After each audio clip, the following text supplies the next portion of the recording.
नमस्कार, मेरा नाम है मृत्युंजय और आप देख रहे हैं उत्तर प्रदेश की बात अमर उजाला के साथ।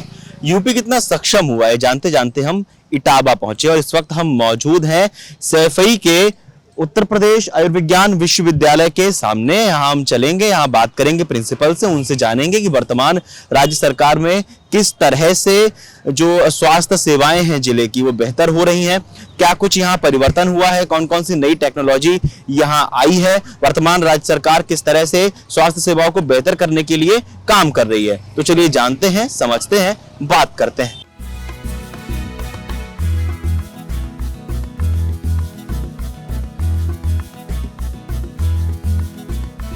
सर, क्या कुछ फैसिलिटीज़ अभी हाल ही में आई हैं यहाँ पे जिससे जिले की स्वास्थ्य सेवाएं और बेहतर हुई हों? राज्य सरकार से क्या कुछ सहयोग मिल रहा है?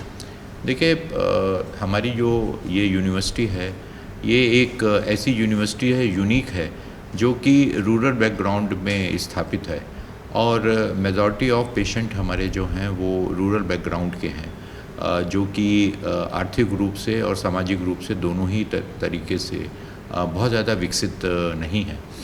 जहाँ तक सुविधाओं का आपने बोला कि हम लोगों ने क्या क्या नया शुरू किया है, यूनिवर्सिटी में हम लोगों ने जो हमारी इमरजेंसी सर्विसेज हैं, मैं वहाँ से शुरू करूँगा। हम लोगों ने 24/7 फ्री ट्रीटमेंट सबको दिया विदाउट रिफ्यूज़ल। किसी को भी हम रिफ्यूज़ नहीं करते, कोई भी चाहे हमारे पास मरीज़ कहीं से भी आता है उसको फर्स्ट एड देने के बाद ही करते हैं और 24 घंटे तक हम उसको फ्री इलाज करते हैं। 24 घंटे मरीज़ को दवाई उच्च क्वालिटी की मिले, उसके लिए हमने एक नया मेडिकल स्टोर खोला है। ऐसी चीज़ें जिसमें जैसे कार्डियक जो पेसमेकर होते हैं या आर्थोपेडिक्स के इम्प्लांट होते हैं, उन सब चीज़ों को हम लोगों ने फ्री अवेलेबल कैंपस के अंदर है, तो भाग दौड़ करनी बंद हो गई है। मरीजों को दवाओं के लिए 100% दवाएं और जो सर्जिकल है वो यहीं से मिलते हैं। मरीजों के अटेंडेंट्स के लिए हम लोगों ने बहुत सारी नई सुविधाएं शुरू की हैं, जिसमें उनको 24/7 रहने के लिए व्यवस्था हम लोगों ने रैन बसेरा के रूप में किया है। उनके लिए मेल और फीमेल के लिए अलग अलग टॉयलेट्स हों। हम लोग रोज़ मरीज़ों को के अटेंडेंट को फ्री, जो ओपीडी में आते हैं उनको फ्री में खाना मिले, फ्री में एक स्वस्थ जगह पे बैठ के उनको खा पी सकें, उसके लिए हम लोगों ने व्यवस्था की है। जन औषधि केंद्र का अभी हमने शुरुआत की है। अभी हम लोगों ने अमृत फार्मेसी की शुरुआत करने हम लोग जा रहे हैं। जहाँ तक डिपार्टमेंट का सवाल है, हम लोगों ने पिछले 1 साल में 150 करोड़ से ज़्यादा के इक्विपमेंट ख़रीदे हैं और इसमें इस साल हम लोग 2 जो हैं वो रोबोट ख़रीदने के लिए हम लोगों को सैंक्शन मिल गया है।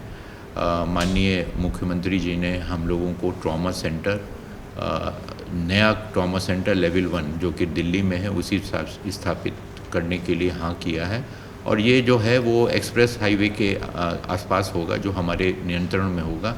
इसके अलावा हम लोगों ने एक नई पहल की है, वो इंटीग्रेटिव मेडिसिन, मॉडर्न मेडिसिन को और आयुष को मिला के एक छत के नीचे मरीजों को कैसे फ़ायदा दिया जा सकता है, ये अपने आप में एक नया एक्सपेरिमेंट है, जिसको हम लोगों ने ओपीडी तो शुरू कर दी है, लेकिन आईपीडी वगैरह के लिए हम लोगों की व्यवस्था हो रही है। इसी तरीके से कई और ऐसे कार्य हमने किए हैं, जिसमें फैकल्टी का अपॉइंटमेंट है, जिसमें वर्कर्स का प्रमोशन है, जिससे कि एक पारदर्शिता के साथ एक अच्छा माहौल रहे, सभी लोग मिलके काम करें इस संस्था के लिए। इस पे हम लोग काम कर रहे हैं। हम लोगों ने कुछ स्पेसिफिक क्लिनिक शुरू की हैं।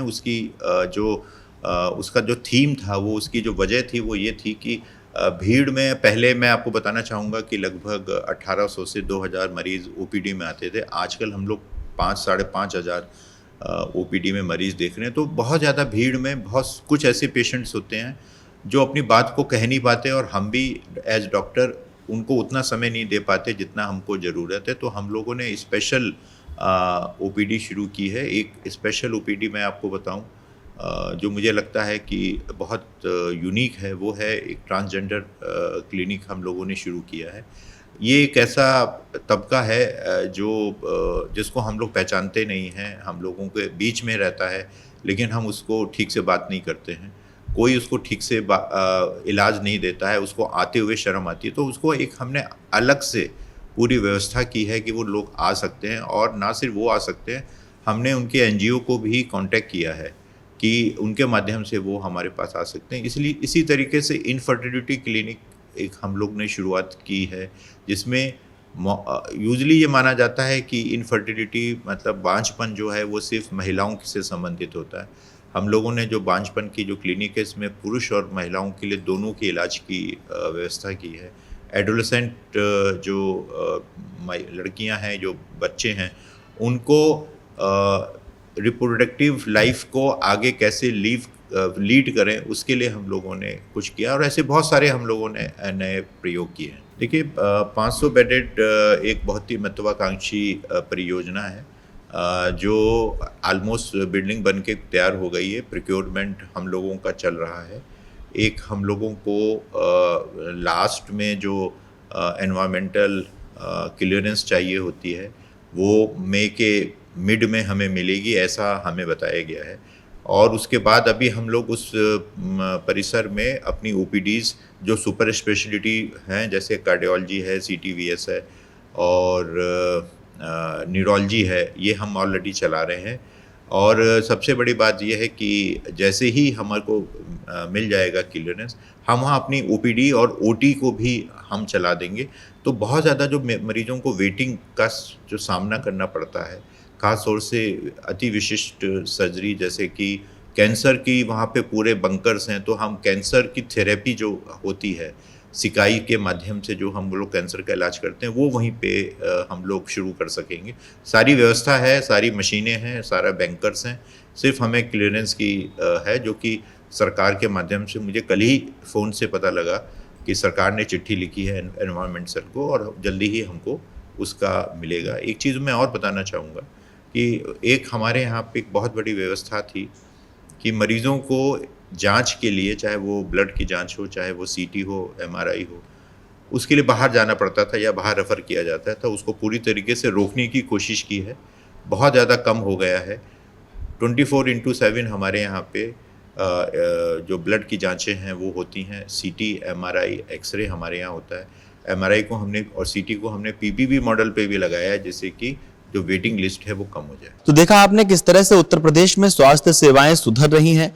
हम इटाबा के सैफई में जो विश्वविद्यालय है, आयुर्विज्ञान विश्वविद्यालय है, उसके बारे में आपने जाना। आप लोगों को क्या लगता है, हमें कमेंट बॉक्स में आप जरूर बताएं। उत्तर प्रदेश की बात अमर उजाला के साथ जारी रहेगी।